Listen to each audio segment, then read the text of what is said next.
70% of wealthy families lose their fortune by the second generation, 90% by the third. The Vanderbilts lost $100 billion in just 3 generations. Another family lost $9 billion in 2 decades. The Hartfords built A&P into the world's largest retailer with over 16,000 stores and filed bankruptcy 156 years later. But the Rothschilds, well, they've been in business for 7 generations, and they still control banks, vineyards, and real estate across multiple continents. Same wealth, completely different outcomes. So what's the difference? In this video, I'm going to break down the 7 pillars you need to know to build and pass down generational wealth, whether you hold real estate, stocks, or digital assets. Pillar number 1, trust structures. The typical approach, most families give assets directly to their children when they die, which is then subject to estate taxes, and the children inherit what's left. Those children die, and then more estate taxes hit, and again, the next generation loses even more of the wealth. At a $10 million estate taxed at 40%, every generation becomes $6 million, and then 3.6, and then 2.1, and by the 4th generation, more than 80% of the original wealth is gone just to taxes. So that's why a lot of the families will structure a dynasty trust. Assets go into the trust once, transfer taxes are paid once, and the trust grows tax-free for multiple generations. Family members receive income from the trust during their lifetimes, and they can borrow against the trust assets for investments or other opportunities, but the principal will stay intact. No estate taxes between generations, no forced liquidation, no dilution. So why does this really matter? Well, personal ownership exposes you to a lot of different things. Taxes, lawsuits, divorces, all can take your money and your wealth. The trust structure protects you against all of those. The Vanderbilts gave up assets directly. Each generation paid taxes, spent freely, and diluted the fortune until nothing remained. The Rothschilds used trust structures from the beginning. 7 generations later, the wealth is still compounding. So how does this apply to digital assets? Well, XRP and other crypto held in a properly structured trust avoid probate, estate taxes, complications, and forced liquidations. Without a trust, your heirs may be forced to sell the crypto at unfavorable prices and pay the estate taxes. With a trust, the assets transfer seamlessly. No court involvement, no public record, no forced sales, so you're good to go. Pillar number 2, the family constitution. So here's the problem. If there's no written rules, it's going to end up with conflict and lawsuits and forced sales and all the things I just talked about. So let me give you a real scenario. Let's say there's 3 siblings. They inherit rental portfolio, okay? One wants to sell, one wants to hold, and one wants to refinance and expand. No rules means lawyers get involved. The family loses money fighting each other instead of growing the wealth together. What a family constitution does is it has distribution rules, who gets what, when, and under what circumstances. It creates voting rights and how decisions are going to be made for family members when there's a disagreement. There's also exit procedures. So what happens if somebody wants out? How do you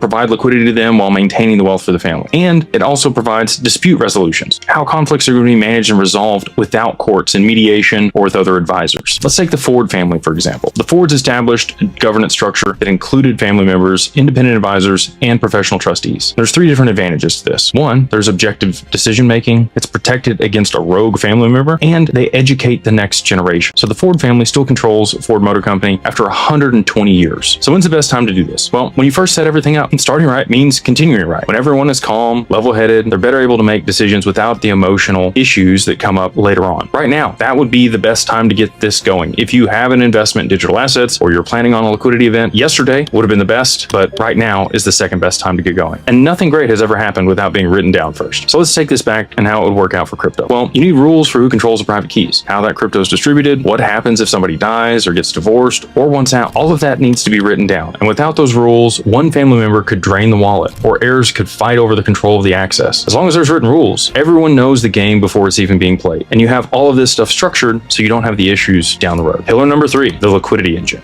Many families often have assets, but then they have no cash flow, and they don't have the money when taxes come due. When you don't have cash flow or liquidity, you end up having to have a situation where there's forced sales at unfavorable prices, fire sales, estate sales. You've seen that where people liquidate things way below what they could actually sell it for because they have to raise the money. And when there's market downturns, this can be even worse. So selling the family business just to pay the IRS, not a good plan. You should probably think about this far before that. Talk with CPAs, estate planners, and wealth advisors to make sure that your stuff has cash flow to be able to mitigate these situations and you're not put in a bad situation. So the answer for this, you might have guessed it if you watched some of my other content, but it's a family bank. A trust buys life insurance policies for every member. As policies mature, they provide cash value and dividends. Family members can borrow from them, from the family bank, or for investments, for real estate or other business opportunities, or to cover taxes if you needed to. When those investments pay off, the money goes back into the family bank. Every new family member gets a policy. Every death adds liquidity back to the bank. And this is the infinite banking that a lot of people talk about, leveraging life insurance here in the US. You don't need cash sitting idle. You need access to cash. And every dollar sitting in a checking account is a lazy dollar. But every dollar you have invested that you can access when you need it, that money's working for you. So there's 7 different ways that you can structure this, many of which you're already going to know, but maybe some of them you won't. Credit lines. You should go to the bank, set these things up when you're in good times, before you need them. A HELOC on your home is another great option, right? So home equity line of credit, if you have real estate properties and you want to be able to borrow against them when you need cash, this is all tax-free, by the way. That's another fantastic way to go about it. Another one is borrowing against your securities or security-backed loans. LTV is not quite as good on these, but they're favorable interest rates and it's an easy cash injection if you need it. The other one that we just talked about is cash value life insurance, whole life policies, PPLI, and other products, which you should talk with an investment advisor or an insurance professional about. You also have crypto-backed loans. So if you have a bunch of digital assets and need access to liquidity, well, there are lenders out there that will provide you liquidity against your Bitcoin, your ETH, your Solana, your XRP, mostly the larger cap tokens. The 6th option is going to be private credit. You can always go out. Interest rates on this are obviously going to be significantly higher than what it is on the other ones that I just talked about, but it is an option. And then last but not least are business lines of credit. Again, probably should go after these when cash flow is good, you have cash in the accounts, things are on the up and up. You should be doing these things on the front end so that you're positioned when things get skinny later on. So we talked about the crypto-backed loans and we talked about life insurance. So what does that look like together? How could you blend these two, or,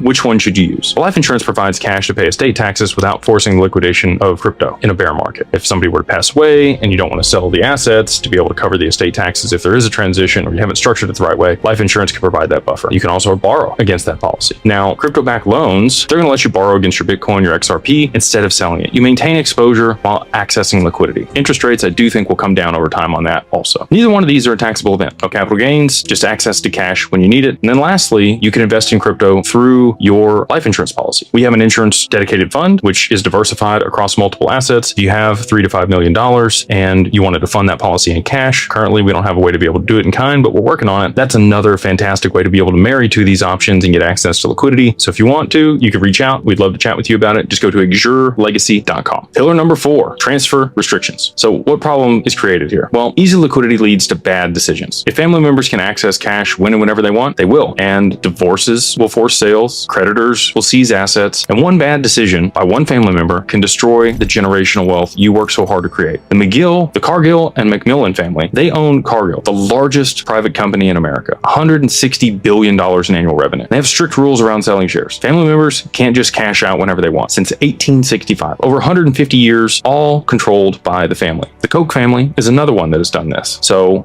if you are holding a large amount of equity in a company or corporation, you definitely want to listen further. The way that the billionaires do this, and you probably remember Elon Musk buying Twitter for $44 billion, he didn't sell any of his Tesla stock. He borrowed against it. Larry Ellison borrows against Oracle stock to fund his lifestyle. He doesn't sell. The wealthy don't liquidate assets. They leverage them. So how do you prevent people from making problems here? Well, you need to put some governance around stuff. There are times when somebody genuinely needs liquidity. You don't want to make that impossible, but you don't want them to make rash decisions that are going to cause problems later on that they might regret. So how do you do this with digital assets? Well, you could have a multi-sig wallet inside institutional custody. You could have advisors on there. You could have multiple family members on there that have to approve transactions over certain amounts. No single one person can drain the funds or use them at their own discretion without getting guidance from other people or making sure that they're following the rules that you put in place. Time lock transfers also prevent impulsive decisions. We have a 24-hour lockup before you can remove assets out of anchorage. And that makes sure that if anybody's coming after your stuff or it's been hacked or other things, they're able to catch that before there is an issue. You could even go up to 48 hours or 72 hours. It really just depends on your family and the controls that you want to put in place, but you should have some friction there to be able to get access to funds. Another thing that you can put in place if you have a large amount of stock for your family is first right of refusal. So one of the family members wants to sell their shares, the other families get the first opportunity to buy it before they're liquidating it to somebody else. These pillars work whether you have $100,000 to your name or $100 million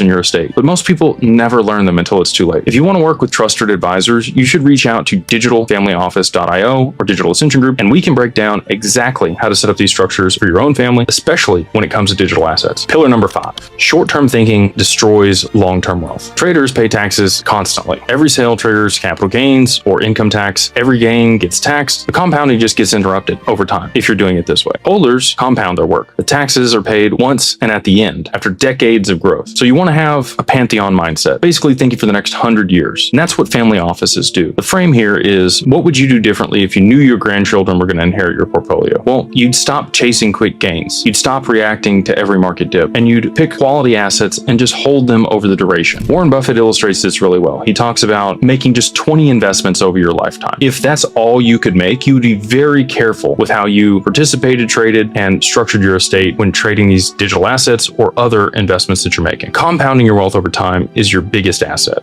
A $100,000 investment growing by 10% annually becomes $1.7 million in 30 years. In 50 years, that becomes $11.7 million. In over 100 years, it becomes $1.4 billion. But only if you don't interrupt it while it's compounding. Every sale, every taxable event, every panic sell, that all resets the clock. So you need to make sure that you're willing to hold these investments a long time. So how does this apply to digital assets? Well, Bitcoin holders that bought back in 2015 and never sold outperform every trader every single time. It's the same principle, and it can apply to XRP and other quality digital assets. Decades is what you need to be focused on, not cycles. The families who benefit the most from crypto are the ones who are going to hold through multiple cycles and let the time do the work. Pillar number 6, asset protection. Owning assets personally exposes them to lawsuits, divorces, and creditors. And if you own a rental property in your own name and somebody slips on the stairs, well, they can sue you personally. Your assets are at risk, including the rest of your entire estate. If you go through a divorce, well, personally owned assets, again, get divided in that situation. Creditors, taxes, all of the above. So what's the best option? Well, a holding company would probably be ideal for these assets, or to structure each one of these assets in their own limited liability company here in the US. The holding company sits between you and your assets. You control the company owns the assets, you benefit from the assets without owning them directly. But if a lawsuit hits the company and you've maintained your corporate veil, they can't come after you, especially if it's structured in the right jurisdiction. All they can do is file a lien against the company. Creditors can only reach the company, not your other assets. And that's why structure matters so much. Ownership versus ownership structure is important. Ownership is not the problem. Ownership structure is the issue. Control and ownership are two separate things. You can have all the benefits of ownership without the risk of personal losses. So how does this apply to digital assets? Well, you should probably structure a holding company or an LLC that owns your digital assets in custody accounts. Personal liability sits separate of your portfolio. And if you get sued personally, your crypto is protected inside of that entity. With the charging order protection, if you structured it in Wyoming or if you worked with us, we make sure it's done the right way. We've set up over 8,000 LLCs at this point, and we make sure that our clients are protected in those situations. And the last pillar, next generation training. And this is the part that a lot of people miss, and why multiple, really, again, almost all, 70 to 90% of all wealth that's created by the first generation is lost by the third generation. Wealth without education creates entitlement and mismanagement. Studies show that 60% of family fortunes disappear because of a lack of communication and trust. Only 3% vanish because of poor investment decisions. A lot of people think that they should pay their children for chores. Well, this actually creates a negative association with work. If the only way your child earns money is by taking out the trash or doing dishes, they associate work with menial tasks. A better approach would be to teach children to create value, not just complete tasks like you do in school. Encourage them to start a business, a lemonade stand, learn how to invest early on when they're 5, 6, 7, 10 years old.